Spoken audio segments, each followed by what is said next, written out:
Ô teacher, que negócio é esse? Como usar o ing? Eu nem sei o que é ing. O ing é simplesmente uma partícula que nós usamos no inglês e que muita gente conhece como gerúndio, que é aquele cantando, dançando, brincando, estudando, ando, indo, endo do nosso português. Mas às vezes acontece que esse ing, essa partículazinha, não é partícula, é partículazinha, enfim.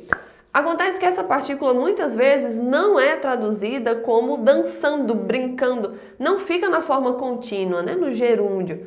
E hoje eu vou te explicar o porquê que isso acontece. Mas se você está aqui e você não faz ideia do que é o ing, assiste também, porque você vai ver esse assunto em algum momento da sua vida. Em algum momento você vai ver esse caso e vai falar, meu Deus, por que eu não assisti o vídeo da teacher Stefania me explicando sobre isso? Então já assiste logo, meu amigo, já poupa trabalho, você já vai assistir o próximo enfim, bora começar logo esse negócio.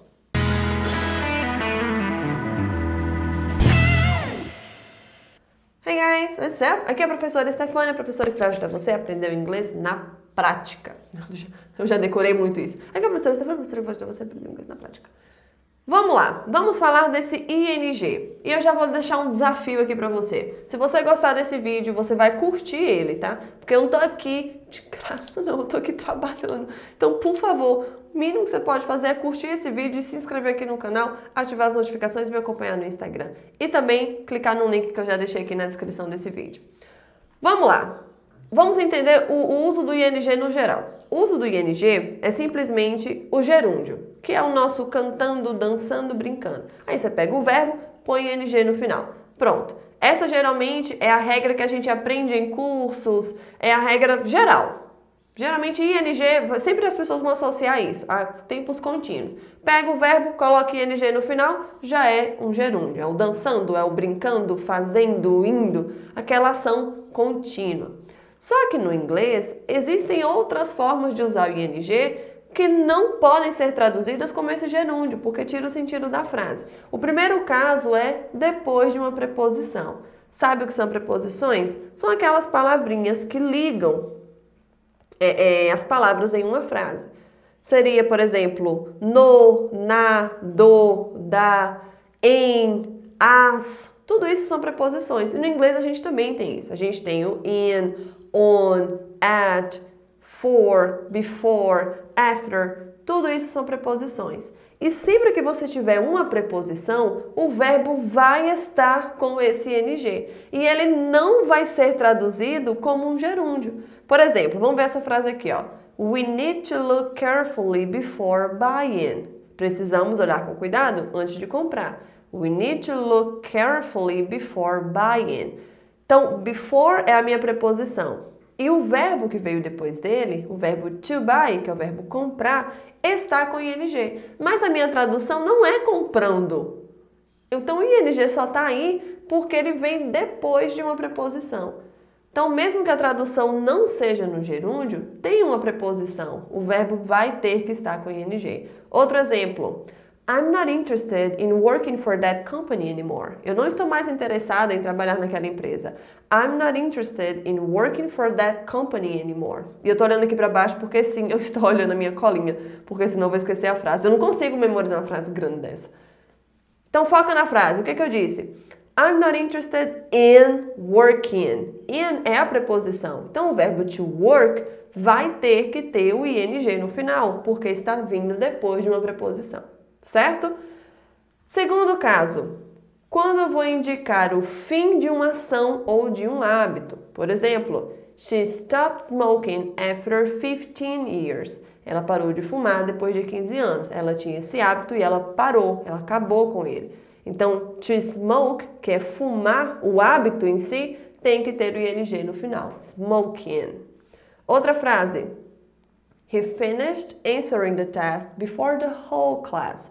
Ele terminou de responder a prova antes da turma toda. He finished answering the test before the whole class. Então eu tenho aqui, ó, answering, que é a ação. Qual foi a ação que foi terminada? De responder o teste, responder a prova. Então esse verbo tem que estar com ing para indicar o fim dessa ação. Um terceiro uso do ing no inglês é quando a ação é o sujeito. E aqui eu sei que você ficou totalmente perdido. Calma que eu vou te dar os exemplos, você vai entender direitinho. Imagine que eu digo o seguinte: Listening is one of the most important things about learning a new language. Vamos de novo? Listening is one of the most important things about learning a new language. E o que eu quis dizer? Que o listening, a escuta, é uma das partes mais importantes em aprender um idioma novo. Ou seja, dá uma olhadinha aí na primeira palavra. Eu tenho aí, ó, listening, listening. Eu tô falando de quê na minha frase? De escutar, da escuta, que é um verbo. Então, a ação da frase, que é praticar a escuta, também é o tema da frase, que é o sujeito. Então, é como se eu dissesse, a escuta, a fala, a escrita, tudo isso são verbos, e os verbos precisam estar com ing. E nessa mesma frase, a gente também tem o about. O about é uma preposição, então depois dele,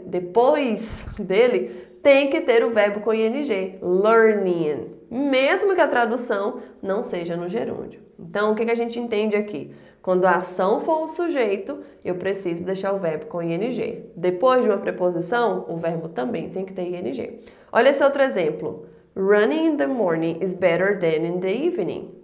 Correr de manhã é melhor do que à noite. Running in the morning is better than in the evening. Running é a minha ação e também é o sujeito. Running, correr. E eu estou falando de quê na frase? De correr. Então, a ação é o sujeito. Nesse caso, eu também vou usar o verbo com ing. E lembrando aqui que o verbo to run tem uma coisinha que a gente chama no inglês de CVC, que é consoante, vogal, consoante. Quando a gente tem isso, a gente dobra a última letra e põe o ing.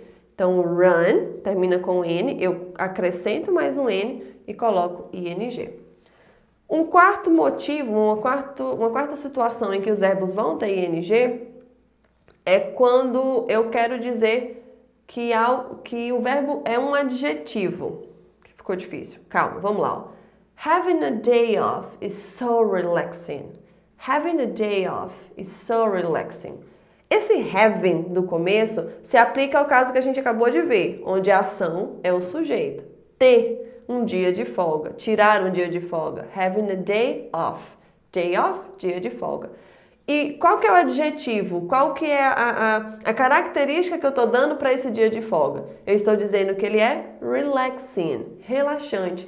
Então, eu também vou colocar o verbo com ing. Outro exemplo. Working on Sundays is so boring. Trabalhar aos domingos é tão chato, é tão entediante. Working on Sundays is so boring. Working se aplica ao primeiro caso, o último caso que a gente viu, onde a ação é o sujeito, trabalhar. E qual que é a característica que eu estou dando para trabalhar aos domingos? Eu estou dizendo que é chato. It's so boring. Então, essa característica tem que estar com ing também. Então, e aí? Fala pra teacher. Ficou mais fácil? Se você quiser, eu posso fazer um aulão mesmo assim, uma coisa mais completa ainda, um aulão de 1 hora, ao vivo, só sobre isso, só sobre o uso do ing, para você entender de que situação eu estou falando e como usar de uma forma mais fácil. Mas não se preocupe. Ó, a Muriçoca passando na frente da câmera. Sai, moça, sai. Oh, meu Deus do céu. Enfim, não se preocupe, porque é um assuntinho meio chato mesmo. Mas tenta escrever esses tópicos, tenta escrever as frases, deixa aí no seu caderninho de estudos. Esses vídeos de gramática são vídeos que você tem que levar para o resto da vida e você vai passar o resto da vida praticando. Eu, até hoje, às vezes fico meio perdida. Calma, é com ing ou sem ing? Porque não é comum.